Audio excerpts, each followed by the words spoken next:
بسم اللہ الرحمن الرحیم. مجھے وہی والی کتاب دیا کرو نا, ہر دفعہ تبدیل کیوں کر دیتے ہیں؟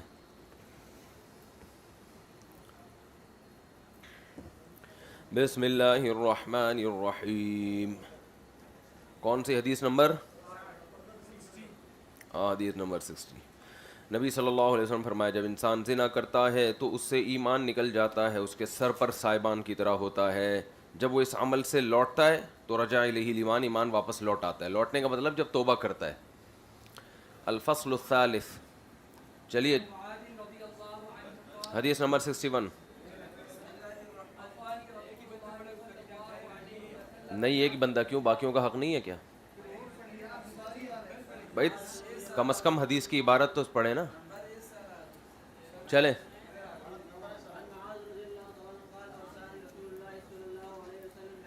ساتھ ساتھ ترجمہ کرتے رہتا ہوں. حضرت معاذ فرماتے ہیں, نبی صلی اللہ علیہ وسلم نے 10 باتوں کی مجھے وصیت کی. اللہ کے ساتھ شریک مت کرو, اگرچہ قتل کر دیے جاؤ, جلا دیے جاؤ. اپنے والدین کی نافرمانی مت کرو, اگرچہ وہ تمہیں گھر والوں سے مال کو چھوڑنے کا اور اہل و عیال کو چھوڑنے کا حکم دے. اس میں یہ استحبابی حکم ہے, گھر والوں کو چھوڑنے کا اور مال کو چھوڑنے کا, اس لیے کہ مال کو چھوڑنے کا حکم بھی استحبابی ہے نا. والدین کہیں سارا مال ہمیں دے دو تو فرض تھوڑی ہے, کیونکہ اصولی طور پر تو جو جس کا مال ہے وہ اس کا ہے جب تک والدین کو ضرورت نہ ہو. لیکن استحبابی حکم ہے کہ والدین جب کوئی بات کہیں تو پھر اس میں فرض واجب نہ دیکھو, اطاعت کرو. سمجھ رہے ہو؟ البتہ ایسا مال دے دینا والدین کو کہ کل بعد میں آپ کو لوگوں کے سامنے ہاتھ پھیلانا پڑے, بھیک مانگنا پڑے, تو پھر یہ جائز نہیں ہے. یعنی استحباب پہ عمل اس وقت کیا جائے گا جب گناہ کا خطرہ نہ ہو نا. کسی ایسے حکم پر عمل کے مستحب ہے لیکن اس کے نتیجے میں گناہ کا خطرہ ہے تو وہ پھر جائز نہیں ہے. اس طرح گھر والوں کو جو چھوڑنے کا حکم دیا گیا تو اس میں بھی یہ ہے کہ ایک تو یہ خود کسی فتنے میں پڑنے کا اندیشہ نہ ہو. بعض دفعہ بیوی کو والدین کے کہنے پہ طلاق دی تو اس بات کا خطرہ ہے کہ دوبارہ رشتہ نہیں ملے گا یا اس جیسا نہیں ملے گا, زنا میں پڑ جائے گا, پھر جائز نہیں ہے. دوسری بات یہ کہ بعض دفعہ بیوی پر حالات بہت سخت آ جاتے ہیں. اگر ماں باپ نے کہا دے دو اور اس کو آپ نے دے دی طلاق, اس کے نتیجے میں اس کا بہت زیادہ نقصان. ہمارے معاشرے میں تو طلاق کے بعد آپ کو پتہ ہے معاملہ بڑا خراب ہے نا. تو اس لیے وہ امام احمد بن حنبل رحمہ اللہ کا جو واقعہ ہے نا, ایک شخص آیا ان سے عرض کیا کہ اب میرا باپ کہتا ہے اپنی بیوی کو طلاق دے دو, تو آپ نے فرمایا مت دو. تو انہوں نے کہا کہ حضرت عمر نے جب عبداللہ بن عمر کو حکم دیا تھا کہ بیوی کو چھوڑ دو, تو حضرت عمر ابن عمر کو تو نبی نے فرمایا تھا باپ کی اطاعت کرو, باپ کی اطاعت کرو. تو امام احمد بن حنبل نے فرمایا حل ابو کا مثل عمر, کیا تمہارے ابا بھی عمر بن خطاب جیسے؟ مطلب ہے کہ حضرت عمر نے جو حکم دیا تھا کہ بیوی کو چھوڑ دو, وہ تو حضرت عمر تھے نا, کوئی معقول ریزن ہوگی. تو ہر آدمی حضرت عمر کی طرح معقول ریزن نہیں رکھتا. ابا کو ویسے بھی بعض دفعہ بہو سے بلا وجہ کی بھی تکلیف ہو سکتی ہے. تو بہرحال یہ حکم اپنے ظاہر پر نہیں ہے, بیان کرنے کا مقصد یہ ہے. تو جیسے نبی صلی اللہ علیہ وسلم نے ابو ہریرہ رضی اللہ عنہ فرمایا نا کہ لوگوں کو بتا دو کہ جو بھی توحید پر مرے گا جنت میں جائے گا, تو پھر خود ہی منع کر دیا کیونکہ لوگ ظاہر سے غلط استدلال کریں گے. تو اس سے ہمیں ایک اصول پتہ چلا کہ بعض دفعہ حدیث کے ظاہر سے انسان غلط استدلال بھی کر سکتا ہے. تو پھر ہر حدیث عوام کے سامنے بیان کرنے کی نہیں ہوتی, بیان کی جائے گی تو پوری ڈیٹیل کے ساتھ بیان کی جائے گی. تو بس ایسا ہی نہیں الفاظ سنا دیے جائیں گے کہ ماں باپ کے کہنے پہ مال بھی چھوڑ سکتے ہو, بیوی بھی چھوڑ سکتے ہو. تو اس میں پوری ڈیٹیل بتائی جائے گی. چلو آگے. ہرگز کبھی بھی جان بوجھ کر فرض نماز مت چھوڑو. اللہ کا ذمہ اس سے بری ہو گیا.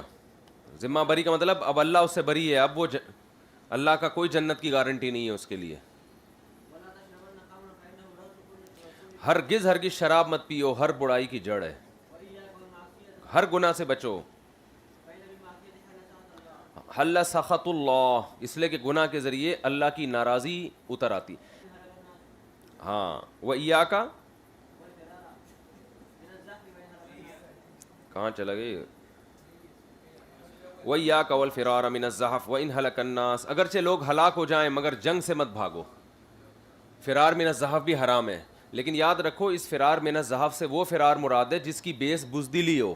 اگر مصلحت ہے تو پھر وہ تو قرآن نے خود اجازت دی ہے, الا متحرفا لقتال او متحیزا الی فئۃ, کیونکہ بہادری میں ایسا کام جس میں صرف اپنی موت یقینی ہو, تو یہ اس لیے درست نہیں ہے کہ اس میں مسلمان کمزور ہو جائیں گے. مثال کے طور پر آپ میدان جنگ میں اکیلے رہ گئے, آپ میدان جنگ میں اکیلے رہ گئے تو اب آپ کے لڑنے کا کوئی فائدہ نہیں ہے, آپ دشمن کا کچھ بھی نہیں بگاڑ سکتے. تو ایسی صورت میں فرار اختیار کرنا یہ جائز ہے, کیونکہ آپ کو پتہ ہے میں وہاں کچھ بھی نہیں کر سکتا.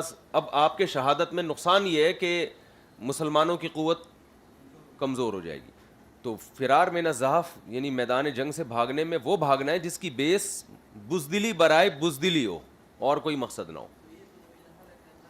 وَإِنْ هَلَكَ النَّاسِ یہ مبالغہ پر مبنی ہے کہ لوگ اگرچہ ہلاک ہو رہے ہوں لیکن آپ کو اگر ذرا بھی امید ہے کہ میرے یہاں رکنے سے کچھ فائدہ ہو سکتا ہے, پھر لوگوں کی ہلاکت کی پرواہ مت کرو. لیکن اگر لوگ اتنے ہلاک ہو چکے ہیں کہ آپ کو پتہ ہے کہ کچھ بھی اب میرے یہاں ٹھہرنے سے فائدہ نہیں ہے, تو اپنی قوت کو پھر متحیزاً الی فئۃ میں داخل ہوگا یہ, اور متحرفا لقتال میں داخل ہوگا کہ واپس پلٹ کے دوبارہ حملہ کریں گے, اب یہاں فائدہ نہیں ہے.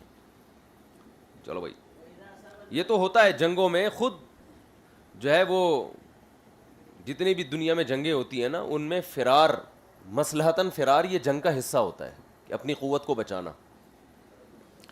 چلو بھائی, جب لوگوں کو موت پہنچے اور تم اس میں ہو تو ثابت قدم رہو. کیا مطلب؟ کوئی وبا آ جائے اور لوگ دھڑا دھڑ مرنے لگیں تو پھر وہاں سے بھاگو مت. جیسے کرونا کی وبا پھیلی ہوئی ہے, لیکن اب کرونا تو ہر جگہ ہی پھیل چکا ہے. اب بھاگنا, اب چاند پہ کوئی بھاگے گا تو بھاگے گا, ورنہ بھاگنے کا چانس ختم ہو. یہ چائنا والے اس حدیث پر عمل کرتے تو آج پوری دنیا اس کرونا کی مصیبت سے بچی ہوتی.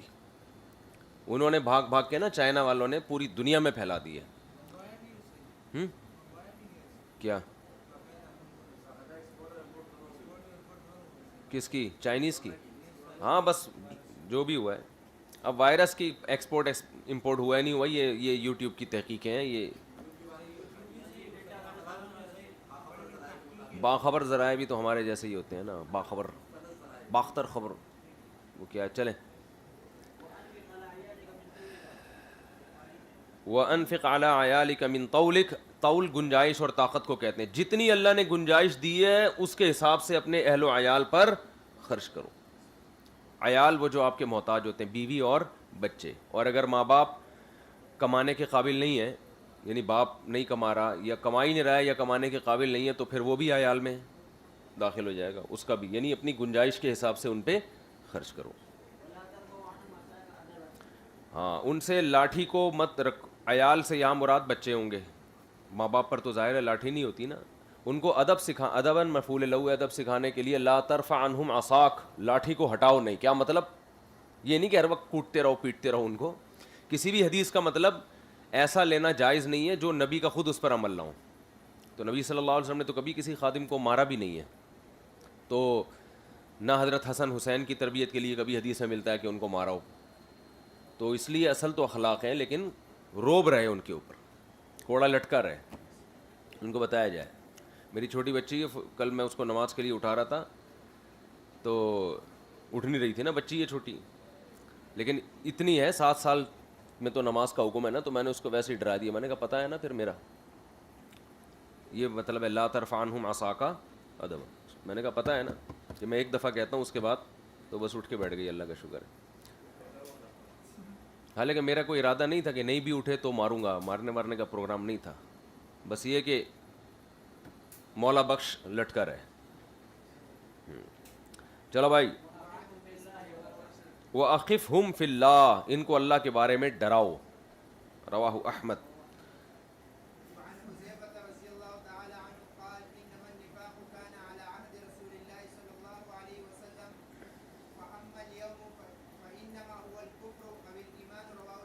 حدیث نمبر 64 حضرت حذیفہ رضی اللہ تعالیٰ عنہ سے روایت ہے کہ نبی صلی اللہ علیہ وسلم کے دور میں ہی نفاق تھا, آج یا تو کفر ہے یا ایمان ہے. کیا مطلب؟ نفاق کے جو احکام تھے نا, وہ احکام کیا تھے کہ منافقوں سے وہ برتاؤ کیا جائے گا جو مسلمانوں سے کیا جاتا ہے. تو یہ نبی صلی اللہ علیہ وسلم کے دور میں تھا, اس میں کچھ مصلحتیں تھیں. آج یا تو ایمان ہے یا ہم یا تو کسی کو پکا کافر قرار دیں گے یا پکا مسلمان, کیونکہ نبی کے دور میں تو وحی کے ذریعے بھی پتہ چل سکتا تھا نا کہ یہ منافق ہے. آج تھوڑی وحی کے ذریعے پتہ چل سکتا ہے. تو یہ مطلب ہو سکتا ہے حدیث کا. دوسرا حدیث کا مطلب یہ بھی ہو سکتا ہے کہ نبی کے دور میں چونکہ کفر کا بھی غلبہ تھا اور بعض دفعہ مفاد اسلام میں بھی ہوتے تھے، تو اس دور میں ایک بہت بڑا طبقہ ایسا بھی وجود میں آ گیا تھا جو نہ ادھر کا نہ ادھر کا، وہ کبھی ادھر چلا جاتا، کیونکہ جنگوں میں بھی کبھی مسلمانوں کو فتح ہو رہی ہے، کبھی مشرکین کو ہو رہی ہے، تو وہ کبھی ادھر چلا جاتا کبھی ادھر۔ اب تو اسلام کا غلبہ ہے، تو اب کسی کو منافق بننے کی ضرورت نہیں ہے، کیونکہ اب فائدہ بہرحال کس میں ہے؟ اسلام میں ہی ہے۔ تو اب یہ دوغلی پالیسی کی لوگوں کو ضرورت اس لیے نہیں ہے، جو پہلے دور میں جو منافق لوگ کرتے تھے، اب تو پورے مسلمان بنیں گے نا سیدھا سیدھا وہ، کیونکہ ادھر تو لڑک نہیں سکتے۔ یہ منافق بننے کی ضرورت اس لیے تھی کہ جب وہاں مفاد ہوں گے تو ادھر چلے جائیں گے، جب ادھر ہوں گے تو ادھر۔ اب تو اسلام کا غلبہ ہے، تو اب تو یا تو کافر ہوگا تو واقعی کافر ہوگا، چاہے اس میں اس کو نقصان بھی ہوگا، لیکن وہ کھلے عام کافر ہوگا، بولے گا میں نہیں مانتا اسلام کو، بھلے میرا نقصان ہے۔ تو پہلا مطلب زیادہ راجع ہے کہ نفاق کے جو احکام ہیں وہ نبی کے دور میں تھے۔ آج ہم ظاہر کو دیکھیں گے، کلمہ پڑھ رہا ہے تو پکا مسلمان، کلمہ نہیں پڑھتا تو پکا کافر۔ یہ مطلب نہیں کہ منافق کا وجود ہی ممکن نہیں ہے، وہ تو ہر دور میں ممکن ہے نا، کوئی گورنمنٹ نے پابندی تو نہیں لگائی ہے کسی کے منافق بننے پر۔ اس سے مراد عقیدے کا منافق ہے، عملی نفاق تو بہرحال قیامت تک چلتا رہے گا، جو عقیدے کا منافق وہ اب نہیں ہے۔ کیا خیال ہے؟ ہاں، حدیث نمبر 63۔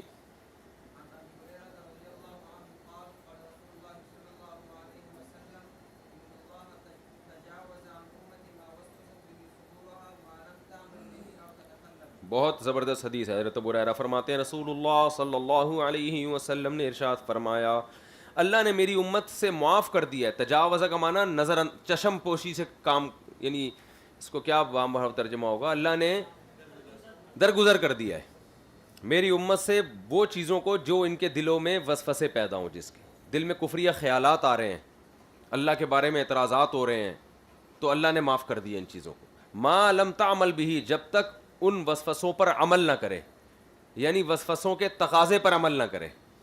اللہ کے بارے میں الٹے الٹے خیالات آ رہے ہیں لیکن اس کے پر عمل نہیں ہو رہا، یعنی اس بیس پر اسلام کو چھوڑنے کا اعلان نہیں کر رہا، بلکہ زبان سے کیا کہتا ہے؟ اسلام کو مانتا ہوں۔ او تتکلم، یا زبان سے نہیں ان وسوسوں کا تذکرہ کر، وسوسوں کا تذکرے سے مراد یہ ہے کہ زبان سے جو دل میں وسوسے آ رہے ہیں وہ اعتراف نہیں کرتا، زبان سے اللہ کو معاذ اللہ برا بلا نہیں کہتا یا اسلام کو برا بلا نہیں کہتا، تو یہ وسوسے معاف ہے۔ یہ کیونکہ یہ ہر دور میں ہر ایک کو آتے ہیں یہ، اور یہ اس کی علامت نہیں ہوتی کہ آپ کا ایمان خراب ہو گیا، یہ بس شیطان کو چل ہوتی ہے، بیٹھے بیٹھے کچھ نہ کچھ وہ کھوپڑی میں گھماتا رہتا ہے۔ آگے حدیث سے اس کا صحیح مفہوم سمجھ میں آئے گا۔ حدیث نمبر 64۔ چلو، یہ معاف کیوں کی ہے، یہ اس کی وجہ آگے آ رہی ہے کہ اس سے انسان کافر کیوں نہیں ہو جاتا، اس کی وجہ یہ اگلی حدیث میں آ رہی ہے۔ چلیں،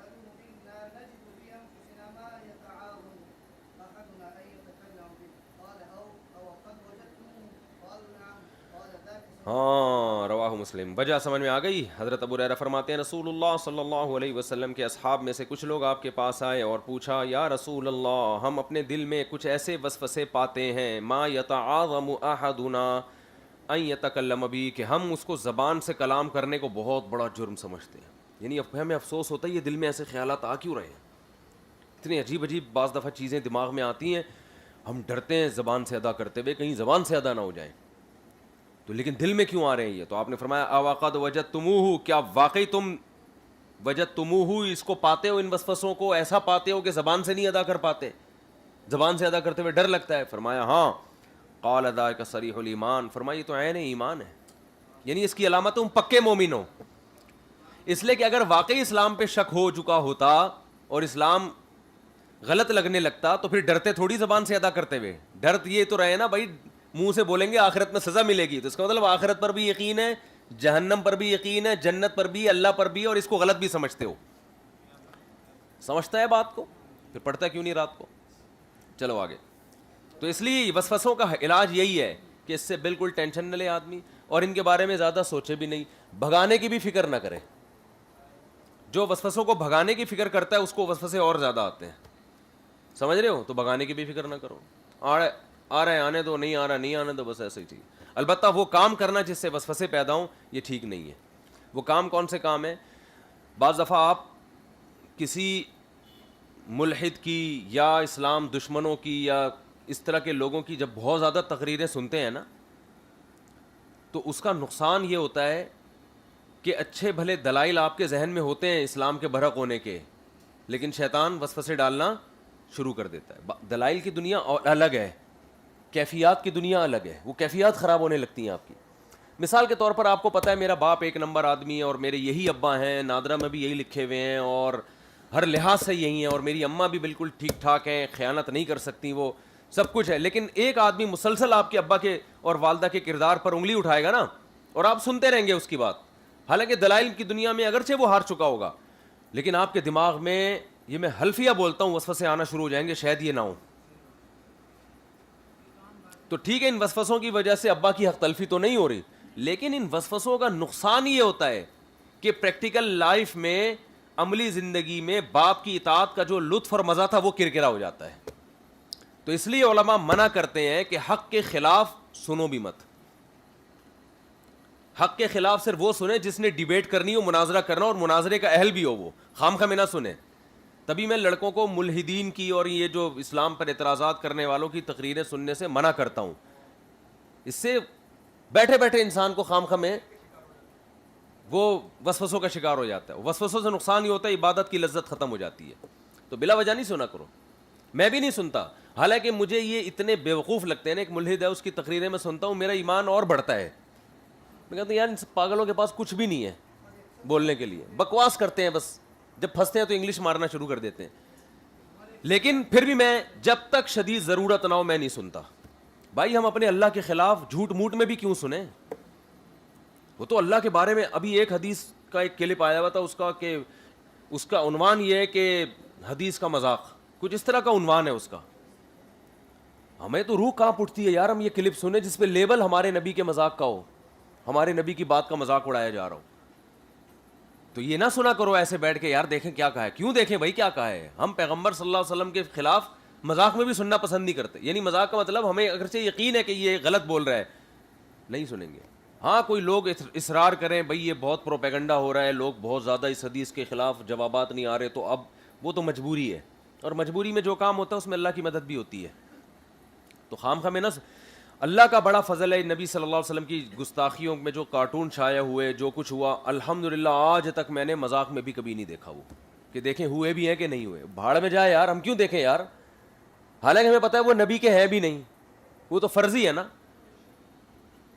لیکن ہم کیوں دیکھیں بھائی؟ ہمارے اندر تو الحمدللہ یہ جرت نہیں ہے کہ ایک نبی کی طرف نسبت کر کے کوئی کارٹون بنا دیا، ہم اس کو رد کرنے کے لیے بھی اس پہ دیکھیں. نہیں، ہم سے نہیں دیکھا جاتا بھائی، ہم سے تو نہیں دیکھا جاتا، چاہے اس پہ رد ویسے ہی بغیر دیکھے کر دیں گے. سمجھ رہے ہو؟ تو یہ اس سے جو ہے نا انسان کے دل میں عظمت ختم ہوتی ہے. جب کسی کے دیکھو مرزا غلام احمد قادیانی جھوٹا نبی تھا نا. ہم نے اسکول میں ایک قادیانی کے سے بحث کرتے تھے تو مرزا کو اتنی گالیاں دی تھیں اس کے سامنے، مرزا یوں تھا، مرزا یوں تھا، اور ہمارے اسکول کے طلبہ بھی بحث کرتے تھے ابے مرزا کی تو کیا بولوں میں، ایسے ایسے بولتے تھے، اور وہ جواب دے رہتا تھا بیٹھ کے نا بڑے آرام سے. تو ایک دن کسی نے کہا یار سچے پیغمبر کو اگر کوئی ایک گالی بھی دینا آدمی جوش میں آ جاتا ہے، تمہارے اگر یہ واقعی سچی بچی کے پیغمبر ہے 20 گالیاں تو تم ہم سے سن چکے ہو اس کے بارے میں. تو وہ قادیانی کہتا ہے کیا کریں یار، صبر کرنا پڑتا ہے، سارا دن یہی سن رہے ہوتے ہیں. تو اب کیا مطلب، اس کے اندر وہ گالیاں سن سن کے وہ حس ہی ختم ہو گئی. یہی پیغمبر کے، تمہارے پیغمبر کے چھوٹا ہونے کی علامت ہے یار. ہمارے سامنے انشاءاللہ ہم بڑی باتیں نہیں کرتے، کوئی دے کے دکھائے گالی یار. اعتراض کرنا تو اللہ کے غیر مسلم اعتراض تو کرے گا نا، وہ تو نہیں مانتا نا نبی کو، وہ اعتراض کرے 100 دفعہ کرے اعتراض، بھائی میں نہیں نبی کو نبی مانتا، یہ اعتراض ہے، یہ اعتراض ہے، ہم اس کا جواب دیں گے. گالی انشاءاللہ نہیں دے سکتا. تو وہ گالی لیس ہو چکے ہیں. تو ہم بھی کیوں گالی سننا پسند نہیں کر سکتے کہ بھائی اس سے ہمارے دل میں عظمت کم ہوگی. تو نبی صلی اللہ علیہ وسلم نے اسی وجہ سے گستاخوں کے معاملے میں آپ کے سخت احکام تھے. ابو سفیان کو آپ صلی اللہ علیہ وسلم نے عام معافی کا اعلان کر دیا کہ نہیں کر دیا؟ اس لیے عام معافی کا اعلان کر دیا، وہ اسلام دشمن تو تھے مگر نبی کو اس طرح حجو نہیں کرتے تھے. لیکن جن شاعروں نے حجو کی ہے، اگرچہ انہوں نے جنگوں میں کوئی بڑا کردار نہیں ادا کیا، ان کی وجہ سے صحابہ شہید نہیں ہوئے، لیکن حجو کرنے والوں کے بارے میں نبی نے حکم دیا ان کو نہیں چھوڑو، کیونکہ تعظیم کا ختم کرنا، عظمت کا ختم کرنا یہ زیادہ بڑا نقصان ہے آپ کے بندے شہید کرنے سے. اس کی تلافی ہو سکتی ہے، نسل پیدا ہو رہی ہے الحمدللہ، بچے مسلمانوں کے پیدا ہو رہے ہیں، ایک شہید ہوگا 2 پیدا ہو جائیں گے، اور ہمارے یہاں تو شہید ہونے سے پہلے 15-20 پیدا کر کے جا چکا ہوتا ہے آدمی الحمدللہ. لیکن جو تعظیم اور عظمت جب ختم ہوتی ہے اس کے سائیڈ افیکٹ بہت زیادہ ہیں. سمجھتے ہو؟ چلو آگے.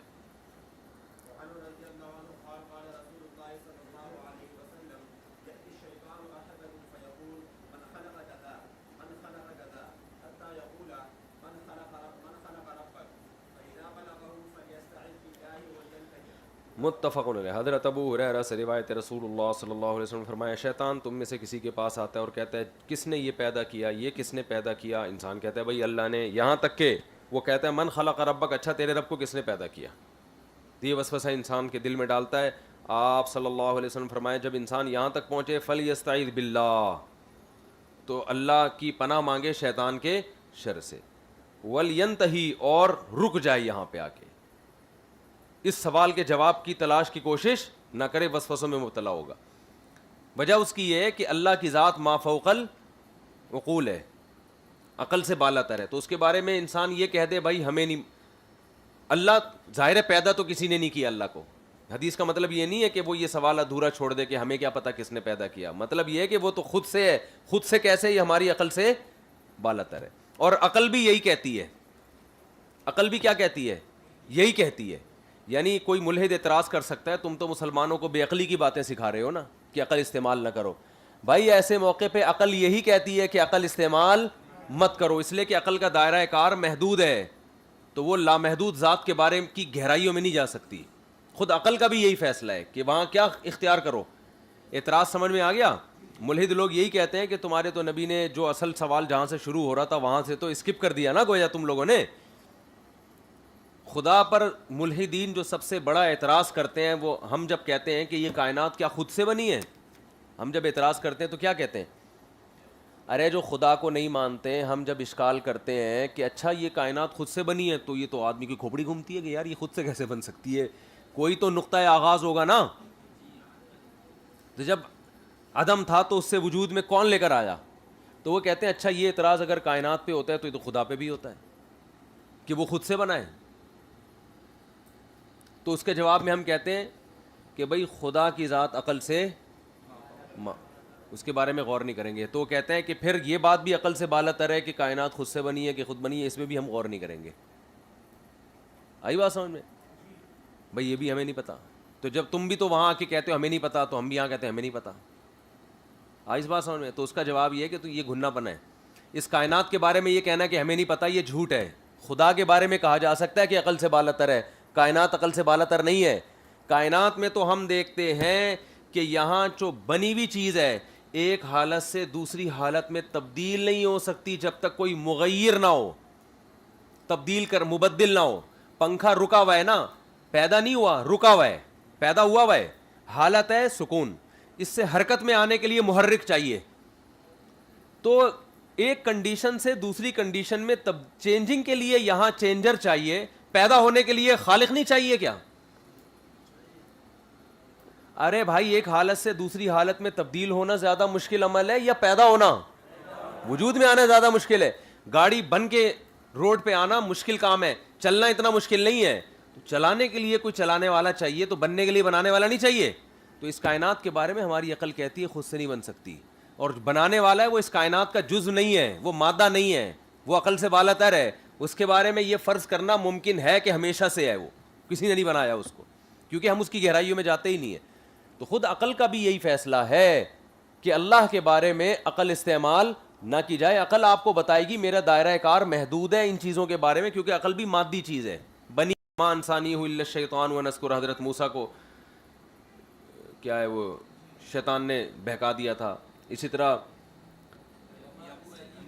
خود یہ تو پیغمبروں کے ساتھ ہوتا ہے نا. اسی طرح سورہ کہف میں جو آتا ہے وما انسانی الا الشیطان ونذکر، یہ تو موسیٰ علیہ السلام کے بارے میں. بہرحال یہ دوسری حدیث سے ثابت ہے، قرآن سے بھی ثابت ہے کہ مطلق وسوسے ہوتے ہیں مگر وہ گناہ نہیں کروا سکتا شیطان. تو باقی یہ کہ پھر آزمائش کیسی؟ بھائی انسان کے ساتھ اس کا نفس بہرحال لگا ہوا ہے. رمضان میں شیطان بند ہو جاتے ہیں نا، لیکن پھر بھی گناہ ہوتے ہیں، تو آدمی خود بھی تو اپنے اختیار سے بھی تو، یعنی اپنے نفس کی شرارت سے بھی تو گناہ کرتا ہے. تو یہ آزمائش، دوسری آزمائش پیغمبروں کی یہ ہوتی ہے کہ جو ابتلا دوسرا ان پر ہے نا تبلیغ رسالت کا، وہ ابتلا ہمارے ابتلا سے کئی گنا زیادہ ہے. ہمارے اندر جو گناہوں کے خیالات آتے ہیں اور اس کی وجہ سے ابتلا ہمارا ہے، تو پیغمبر میں یہ خیالات نہیں ہوتے. لیکن جو تبلیغ رسالت کا فریضہ اور جو پیغمبر کی ذمہ داریاں ہیں، وہ ابتلا اس ابتلا سے کئی گنا زیادہ ہے. تو اس لیے پیغمبر کی آزمائشیں ہم سے کئی گنا زیادہ ہوئی ہیں. آزمائش کی صرف ایک ہی جہت نہیں ہوتی، اور بھی بہت ساری جہتیں ہوتی ہیں. نہیں، انبیاء کا نفس تو مطمئنہ ہوتا ہے، مگر یہ کہ اس میں خواہش تو ہوتی ہے نا. یوسف علیہ السلام کے بارے میں نہیں آتا وَلَقَدْ ہَمَّتْ بِهِ وَهَمَّ بِهَا. نفس مطمئنہ کا یہ مطلب تھوڑی ہے کہ گناہ کی چاہت ہی ختم ہو جائے، یہ تھوڑی مطلب ہے. چلیں، کیا بول رہا ہے بھائی؟ معصوم ہونے کا مطلب یہ کہ اللہ ان کو گناہ سے بچاتا ہے، عملاً گناہ کا ارتکاب نہیں ہوتا. یوسف علیہ السلام کے دل میں گناہ کا خیال آیا مگر گناہ کیا نہیں ہے، تو پیغمبر گناہ سے محفوظ ہوتے ہیں، معصوم عن المعصیہ ہوتے ہیں. چلو، کیا بول رہا ہے؟ کون بن سکتا ہے معنن؟ آپ مجھے سمجھا دینا، شام کو ملاقات کریں گے. کیا کہہ رہے ہیں؟ چلیں، چلو بھائی چلو.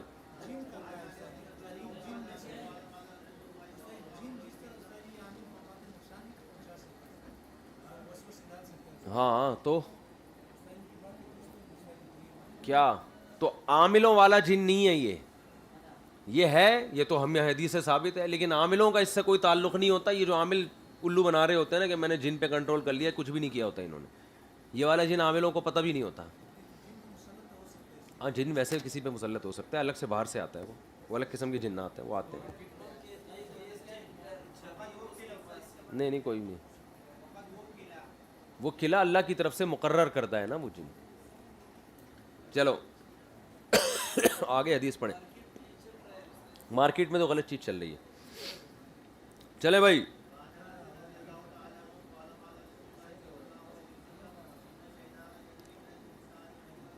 مجرد دم، شیطان جو ہے انسان کے جسم میں ایسے چلتا ہے جیسے خون چلتا ہے.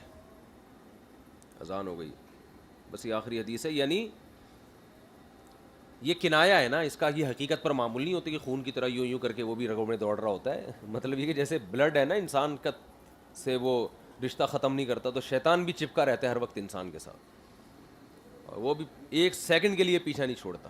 حکیم اختر صاحب کا بیان سن رہا تھا میں، بڑی اچھی بات کی انہوں نے، بڑا مزے کا بیان ہوتا تھا ان کا. تو فرما رہے تھے کہ شیطان بہت بزی ہے، شیطان بہت بزی ہوتا ہے وہ کبھی بھی فارغ نہیں بیٹھتا. دنیا میں شیطان سے زیادہ بزی کوئی بھی نہیں، کوئی موقع نہیں چھوڑتا وہ. کبھی ایسا سنا کہ ابھی شیطان قیلولہ کرنے گیا؟ یہ جو حدیث میں آتا ہے نا شیطان قیلولہ نہیں کرتا، قیلولہ کیا کرو، مطلب یہ کہ شیطان کم وقت آرام نہیں کرتا، وہ ایک ہی کام میں لگا ہوا ہے. تو تم آرام بھی کیا کرو، شیطانوں والی زندگی نہ گزارو.